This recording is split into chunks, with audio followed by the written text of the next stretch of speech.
बिस्मिल्लाहिर्रहमानिर्रहीम, अस्सलाम वालेकुम। आज मैं आपके लिए बहुत ज़बरदस्त, बहुत मज़ेदार सी रेसिपी लेकर आई हूँ दही बड़े की, जो कि हर घर का फेवरेट है और हर घर के लोग इसे बहुत पसंद करते हैं। रमज़ानों में तो इसकी ख़ास डिमांड होती है। मैं आपको वो सारे राज बताऊँगी आज इस दही बड़े के, जो इतने सॉफ्ट, मज़ेदार, मुँह में घुल जाने वाले, कैसे बनते हैं। जैसे इसकी शक्ल नज़र आ रही है, माशाअल्लाह सुभान अल्लाह, ज़बरदस्त है। बिल्कुल इसी तरह से ये बनेंगे भी इतने ही मज़ेदार। आपके घर में अगर कोई आ जाए तो वो तो आपकी तारीफ़ किए बगैर रह ही नहीं सकता। और सब आपसे रेसिपी पूछेंगे। चलते हैं, रेसिपी स्टार्ट करते हैं बिना किसी वक्त ज़ाया किए। और इसके लिए मैंने यहाँ पर लिए हैं 2 कप बेसन। रेसिपी को बिल्कुल गौर से देखना है बिना स्किप के, क्योंकि सारे राज बताऊँगी आपको कि कैसे दही बड़े इतने सॉफ्ट बनेंगे। तो यहाँ पर 2 कप बेसन लिए हैं मैंने, उसको मैंने छान लिया है। चने का बेसन है, कोई कचरा हो तो वो निकल जाए। बिल्कुल स्मूथ हो गया है ये बेसन। और इसके साथ ही मैंने इसमें यहाँ पर ली है ज़ीरा लिया है, क्वार्टर टी स्पून है, क्वार्टर टी स्पून ज़ीरा है। और इसको मैं हाथ में मसल लूँगी इस तरह से, और इसमें क्रश करके डाल दूँगी। अब इसी के साथ ही मैंने और भी एक चीज़ ऐड करना है, वो भी बहुत ज़रूरी है, वो है अजवाइन। अजवाइन क्या करेगा, एक तो इसके टेस्ट को इन्हेंस करेगा, और प्लस ये कि आपके डाइजेस्टिव सिस्टम में इसको हार्ड होने नहीं देगा। ठीक है, बहुत जल्दी डाइजेस्ट कर देगा ये। और 1 टीस्पून और हाफ़ टी स्पून मैं इसमें नमक ऐड कर रही हूँ, क्योंकि नमक इसमें ज़्यादा ऐड करते हैं, क्योंकि इसको पानी में डालना होता है। पानी में डालते हैं तो जो एक्सेस नमक होता है वो बाहर निकल जाता है। ठीक है। और ये सेहत के हवाले से बड़ा फ़ायदेमंद है, क्योंकि ज़ाहिर है पूरे दिन की थकान होती है रोज़े के बाद, तो आप जब इसको खाते हैं तो आप रिफ़्रेश हो जाते हैं। और यहाँ पर मैंने क्वार्टर टी स्पून लिया है मैंने बेकिंग सोडा। ठीक है, बेकिंग पाउडर नहीं है, बेकिंग सोडा है ये क्या करेगा, इसको एक तो इसको राइस करेगा हमारे बड़ों को, और प्लस ये कि फुल्कियाँ जो होंगी बहुत अच्छी सॉफ्ट बनेंगी। और इसके साथ साथ जो इसमें ऑयल है वो ज़्यादा ये इसमें रहने नहीं देगा। जो फुल्कियाँ होंगी वो ऑयल लेस होंगी, कम से कम ऑयल जाएगा इसके अंदर। ये भी एक टिप थी जो कि आपसे शेयर कर रही थी। अब इसको, जो हम इसका पेस्ट बना रहे हैं, ये बहुत गाढ़ा नहीं होना चाहिए, बहुत पतला भी नहीं होना चाहिए। इसकी कंसिस्टेंसी मैं आपको अभी दिखा देती हूँ। ये देखें, इस तरह की है। और उसको सही से आपने फेंट लेना है। ठीक है, कि कोई भी लम्स ना रहे। और ये देखें, बिल्कुल सही, अच्छी तरह से हाथ को घुमाकर इसको हमने फेंट लेना है। और उसके बाद इसको आधा से पौन घंटे के लिए रेस्ट देंगे, 45 मिनट्स के करीब। ठीक है, ये 45 मिनट गुजर गए हैं, और ये देख लीजिए, इसकी कंसिस्टेंसी चेक कर लें। ये नज़र आ रही है आपको कि बहुत ज़्यादा पेस्ट गाढ़ा भी नहीं है और बहुत पतला भी नहीं है, नॉर्मल है। ठीक है, ऑयल मैंने गरम कर लिया है। बहुत ज़्यादा ऑयल गरम भी नहीं करना है, ऑयल को लो फ्लेम पे रखा है मैंने, क्योंकि बहुत ज़्यादा हम गरम कर देते हैं तो भी ये हमारी जो फुल्कियाँ हैं ये जल जाएंगी। तो हमने इसको बिल्कुल स्लो फ्लेम पे ही फ्राई करना है, और 10 मिनट लगेंगे इसको फ्राई करने में। तो बिल्कुल बेसब्रापन नहीं करना है, और आराम से डालते जाएंगे, और स्पून को खड़ा रख के डालें, जैसे मैंने डाला है ना, बिल्कुल इसी तरह से आपने डालना है। ठीक है, आज बिल्कुल स्लो है। आप देख रहे हैं कि अगर बहुत तेज़ होता अब तक ये फ्राई हो चुके होते हैं। तो मैंने आँच को स्लो रखा है, और इसको ग्रेजुअली फ्राई करते रहेंगे।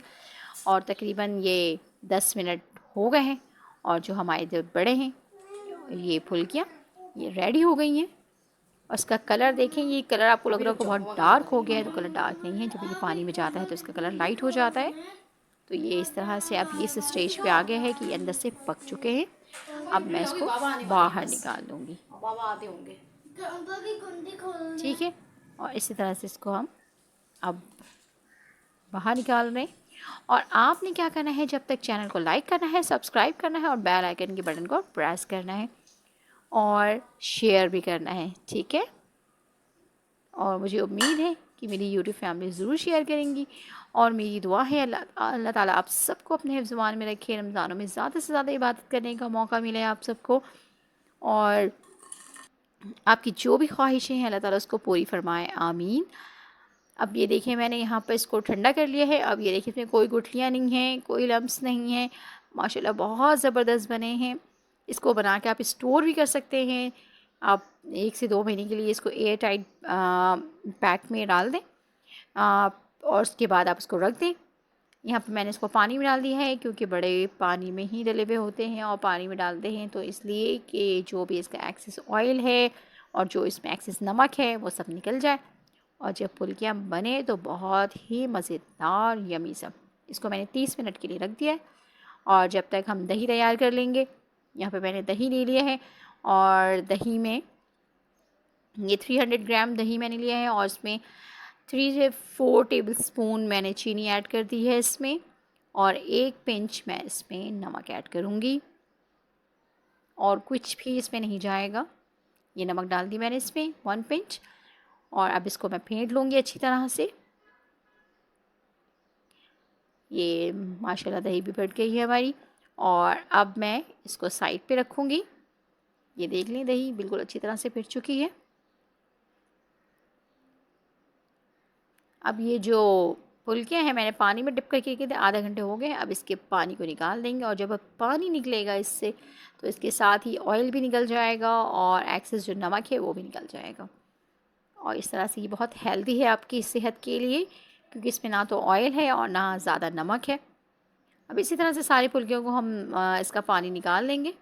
और यहाँ पर मैं प्लेटर बनाकर आपको दिखाती हूँ इसकी ज़बरदस्त। ये मैंने इसमें 4 फुल्कियाँ रख ली हैं। जो दही मैंने बनाई थी अभी यहाँ पर, वो दही को इसके ऊपर डाल देंगे अच्छी तरह से, कि ये जो हमारी फुल्कियाँ हैं वो इसमें डिप हो जाएं।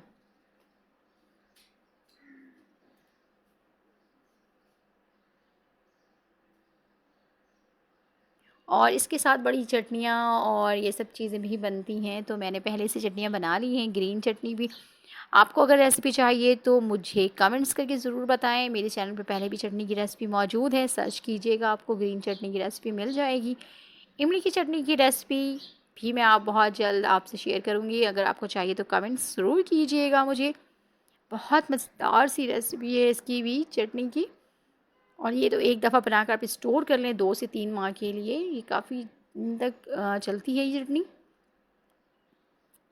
और ये ग्रीन चटनी के साथ मैंने इमली की चटनी भी ऐड कर दी है इसमें, और ये ज़बरदस्त हमारा दही बड़े तैयार हो गया है। मज़ेदार, खाने के लिए मुंह में घुल जाएगा, जैसे बाइट लेंगे आपको मज़ा आ जाएगा। ज़रूर ट्राई कीजिएगा, कमेंट्स में ज़रूर बताइएगा कैसी बनी थी आपकी रेसिपी, मुझसे शेयर कीजिएगा। और चैनल को लाइक कीजिएगा, सब्सक्राइब कीजिएगा और शेयर कीजिएगा। ये मैंने इसमें चाट मसाला स्प्रिंकल कर दिया है। अगर मज़ीद कोई रेसिपी आप सीखना चाहते हैं तो मुझे कमेंट्स करके ज़रूर बताइए। ये देखें, ये मैंने इसको रेडी कर दिया है। अब मुझे दीजिए इजाज़त। अल्लाह हाफ़िज़।